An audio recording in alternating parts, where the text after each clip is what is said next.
White Sands. I just left Saguaro National Park. I got about 4 hours of driving yet.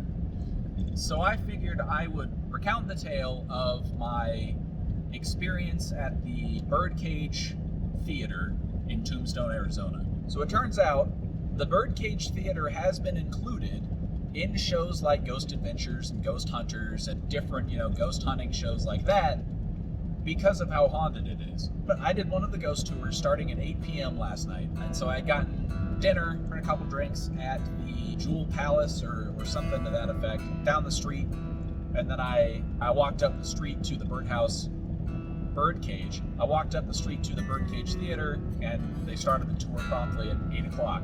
Now, we spent about 15 minutes in the foyer. Our tour guide went over a lot of the history of the building, a little bit of the history of Tombstone itself, the founding of Tombstone and the silver mines, and the prostitution that was prevalent in Tombstone. The Birdcage Theater had been a flop house, so to speak, and it actually sold itself to the townspeople of Tombstone as the elite whorehouse of the area. So they were charging $25 an hour, whereas the rest of the houses in the area were charging $3 an hour. So that was a small fortune per hour, but they were making tons of money at the silver mines, so they were able to blow that kind of money.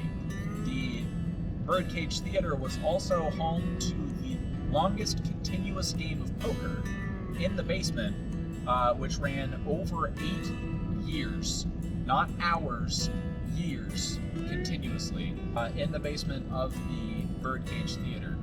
This was a very high roller, elite poker game, and it was obviously people coming and going as they won and lost money. And the buy-in for the table during this poker game for 8 years was $1,000, which was an insane amount of money during the late 1800s. Now that kind of sets the stage for what the Birdcage Theater was. It was a whorehouse, a gambling den, and kind of a place of ill repute, so to speak, in the town, while also being the most elite place that people could go see fancy shows. The last show that graced the stage of the Birdcage Theater was the Human Fly ladies, and they could walk on the ceiling using magnets and steel shoes. We got a lovely history of the town and of the area, and started getting into the history of the spirits that haunt the Birdcage Theater. Now, in the foyer, as we listened to the tour guide give her recounting of the different hauntings and spirits that they had caught pictures of, there was a moment where either I walked past the tour guide or she passed me, one of the two, and I got a really strong smell of a rose-scented fragrance. I just figured our tour guide was wearing a nice perfume, and that's what I was smelling, so I didn't really think anything of it at the moment. She continued the stories, and then after finishing in the foyer, we went into the main kind of casino room, or gambling room of the Birdcage Theater, and in it there were some old Pharaoh tables, which was Doc Holliday's favorite card game. Doc Holliday was known to have actually dealt and played at the Birdcage Theater on an almost nightly basis. And in this main room, you could look up and see what they called the cribs, which were the small rooms, effectively just a small balcony, which looked over the central room of the Birdcage Theater, which had curtains that you could pull when using the room. So in this room, there was a lot of, old artifacts, so to speak, different things that people had left, and our tour guide alleged that there was many feelings that people would get based on hangman's nooses and different things that you could find throughout the room, people becoming nauseated or getting dizzy or feeling like they were swaying back and forth, and different things throughout the room that might give people kind of a vibe, so to speak. I never felt anything throughout the entire tour. I didn't have my hair stand on end or catch a chill or anything throughout the night, but I did experience some things, and I'll get into those here in a moment. In this room, they also had a number of pieces of ghost hunting equipment, EMF readers, a REM pod that was placed at the top of the stairs in the back of the room, and a touch-activated stuffed animal dog that would light up red and blue flashing lights if anything touched it. They also had a small like dollar store flashlight that if it was tapped or the end was rotated, it would light up or turn off depending on, you know, the state that it was originally in. Now, I've never gotten a chance to see all of those pieces of equipment in person, so it was kind of fascinating to pick them up and actually see how they worked and whether or not they were, you know, legit or not. So I've seen plenty of, you know, TV shows, and I've always kind of taken the equipment that they used with a grain of salt. But it was fascinating. I did test out the REM pod, and you have to actually, no kidding, almost touch the thing to even register and have the thing light up and make noise. So it was interesting to see everything seems, you know, pretty legit in person when you're actually like looking at it. Our tour guide continued various stories and showing us various pictures of spirits that they'd captured in that room, talking about a young woman named Rose, who was either a prostitute or just an attendant at the birdcage, who would bring drinks and you know, just provide service to the patrons there at the theater. As she talked about Rose, the dog lit up. Rose was just 14 years old, and her job at the birdcage was a percentage girl. She would carry one of those heavy baskets at the end of that pool table over there, and she'd walk up and down the floor here, and it was her job to make sure everybody had a drink. If you stop drinking, that means you're not spending money and you're asked to leave. After every drink she poured, she got about a penny of that. Last time I was talking about Rose, the $100 was going off like that too, so it's very possible that she's present.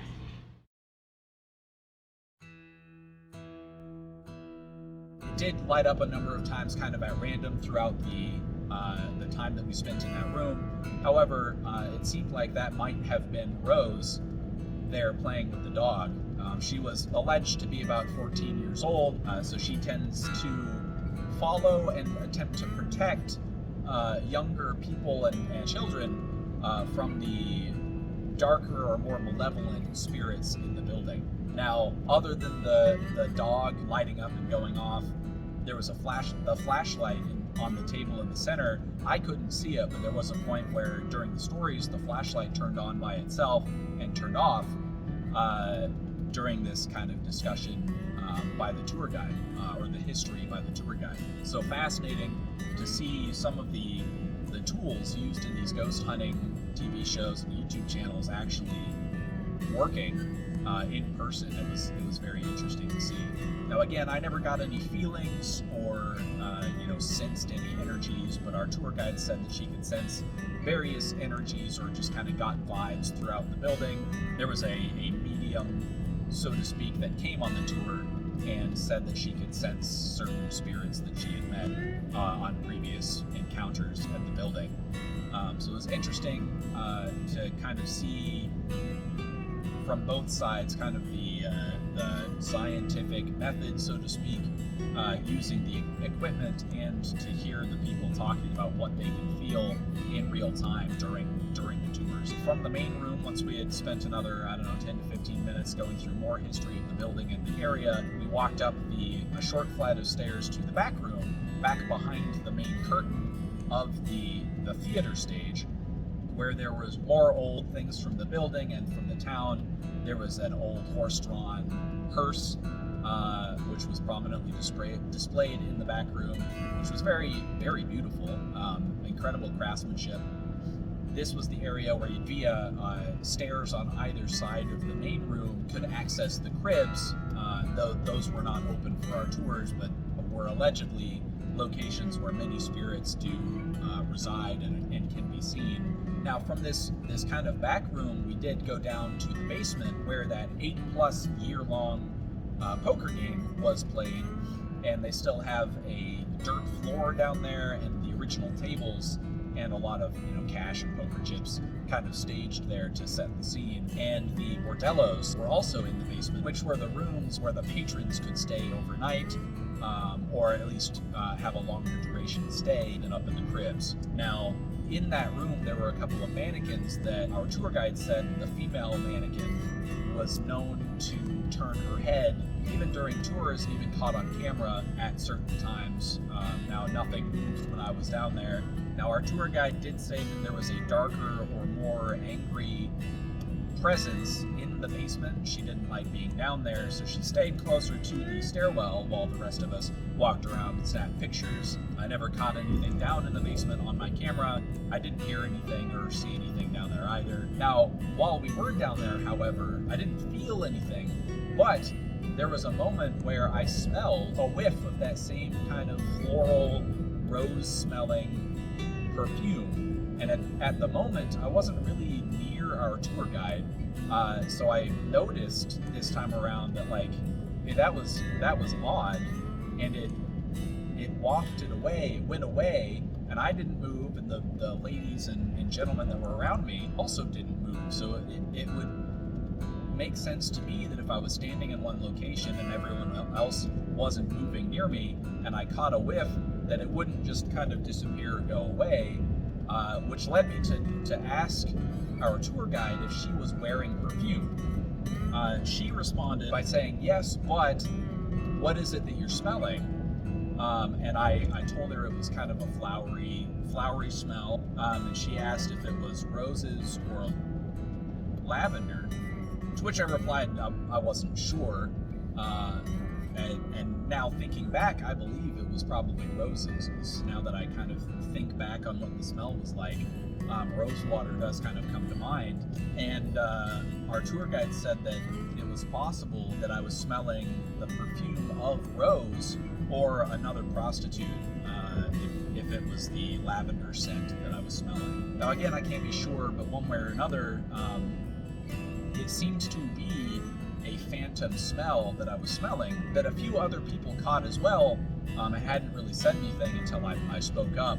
And I had mentioned that I'd caught it in the foyer and then also in the basement, and the tour guide told me that perhaps Rose, had taken a liking to me and was following me throughout the building. Now, this was the only other time that I caught that scent, and I didn't smell anything the rest of the time. But if there are people that can sense energies, people that can feel energies of the spirits around them, or even see spirits manifest, I seem to be able to smell things in these haunted locations, because I've had one other experience with a smell that shouldn't have been in a hotel room that I was staying at in Monterey. Now, this is interesting, and I don't currently intend to go ghost hunting frequently or really get into the ghost hunting realm of things. However, it is fascinating to me that I might be sensitive to these phantom smells. Now, to conclude our time at the Birdcage Theater, we went back upstairs and returned to the main area, the main room. Our tour guide had us sit and told us not to move because she was going to turn the lights out and it could be a bit disorienting for people. She did advise us to take flash photography with our phones while we were sitting there and listening to the room. And so she turned the lights off and then used a spirit box, as well as attempted to talk to the spirits in the room via the puppy dog that was lighting up frequently throughout this time, and the flashlight or the REM pod and things like that. Now, during this time, people in the tour group alleged that there were some answers on the spirit box.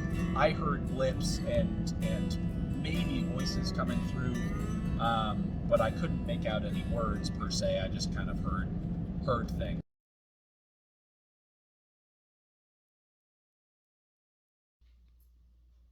We have a couple devices for you to use. Can you tell us your name?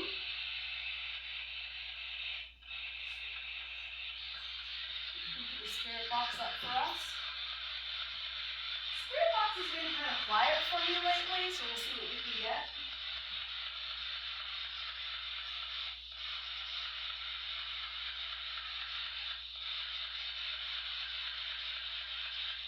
Who's in the room with us tonight?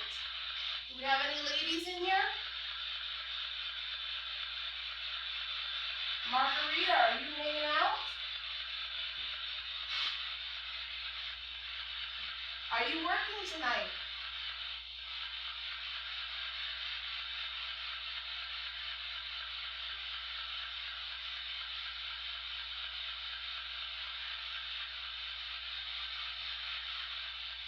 I see you touching that puppy dog, but can you do something else to confirm that's you? Can you talk to us? Maybe it's not you, Margarita. Maybe it's someone else.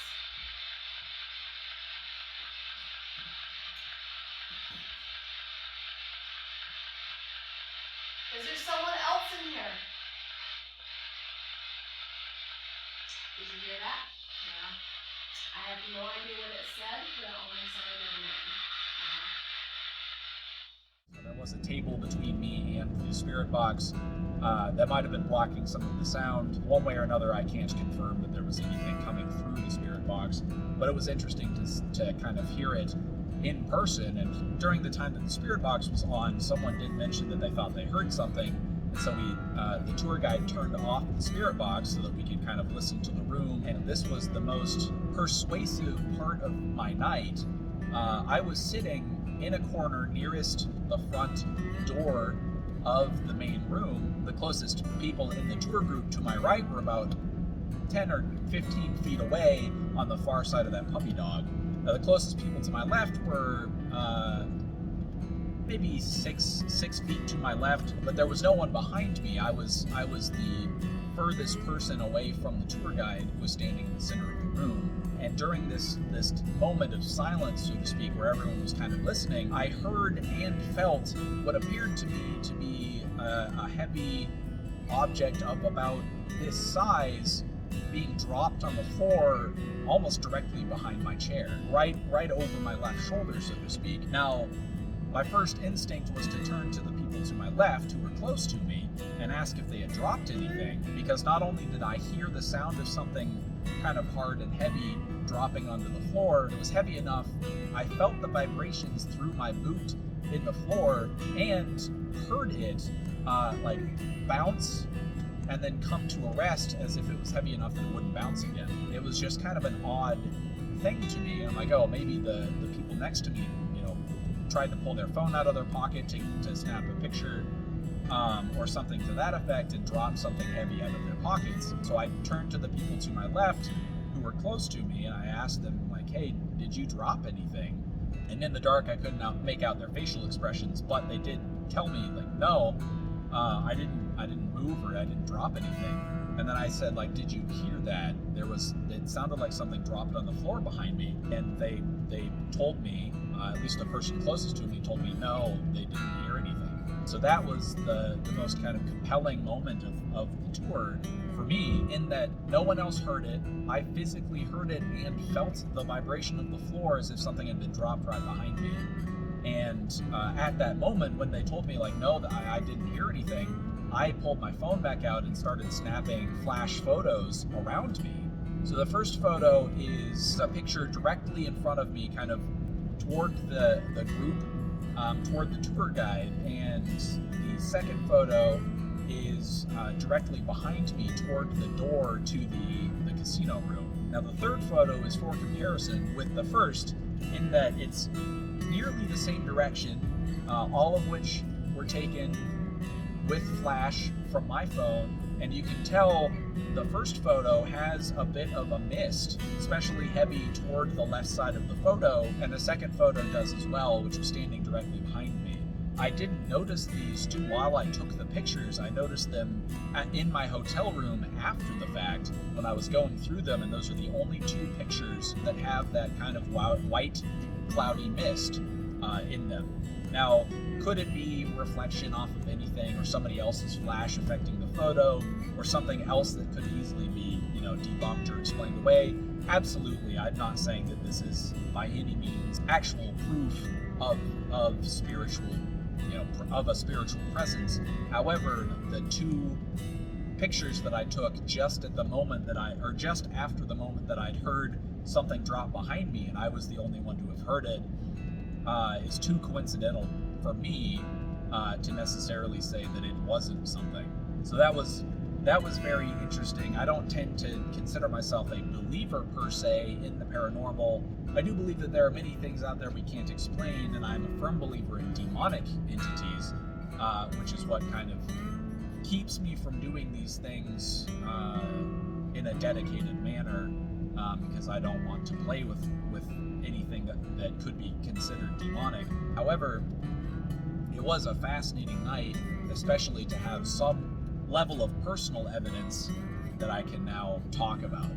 Now we sat in the room for another 5 to 10 minutes after I heard that, and there was a moment where they turned the spirit box back on, and we heard some blips and incoherent voices, and then there were a number of people to hear various sounds throughout the room, so the spirit box was turned back off, and the entire tour group heard what I would describe as a cowboy boot stepping in the back room up the stairs from where the tour group was sitting. Now the REM pod didn't light up at any moment throughout this time, but there were moments where I believe the REM pod's highest frequency tone played, which, if I'm drawing back from watching a number of ghost shows and Sam and Colby on YouTube, indicates a change in temperature. Now once our time in the dark was over, we were given a little bit of free time to snap more pictures and take a look around. Once again, I never felt any presences or weird feelings while I was there.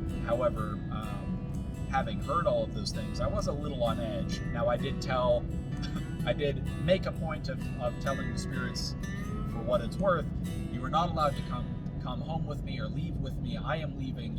You need to stay, because our tour guide did make it clear that a number of the spirits had gone home with people in previous tours throughout the years. Regardless of my belief or lack thereof in the paranormal, I wanted to take no risks in bringing anything home with me, especially if the young woman Rose was following me throughout the night. But I talked to my tour guide about it. She mentioned that she didn't hear anything from my direction, so I seemed to be the only person in the room that had heard that little the only thing that I could think of it sounding like is a small brass ball, or like there was no roll, it just dropped, bounced once, and then landed with a thud. But when the lights came back on, I looked around my chair, I looked around on the floor, and I couldn't find anything that could have been the culprit. It might have been knocked off a table or rolled off the table or anything. I couldn't find anything, so there's no explanation for that sound, and I can't find an explanation for the misty photos that appeared just moments ago. So that did conclude my night with the tour group. I went back to the hotel room, and I didn't have any weird dreams or experiences in the hotel room, so whatever may or may not have been following me throughout the night doesn't seem to have come home with me or attached itself, so to speak. So I'm happy about that. But it was a fascinating experience and a great time at the Birdcage Theater, and I may be closer to believing in things like the paranormal now that I've had experiences that I simply can't explain. So thank you for listening to my experience and my story. I know this is not my normal content, and I'm on the road, so the footage might be shaky, and the audio might be, my voice might be competing with the wind noise and the sound of my truck. But I do appreciate you tuning in and watching this kind of separate travel video from my actual video. So thanks for watching.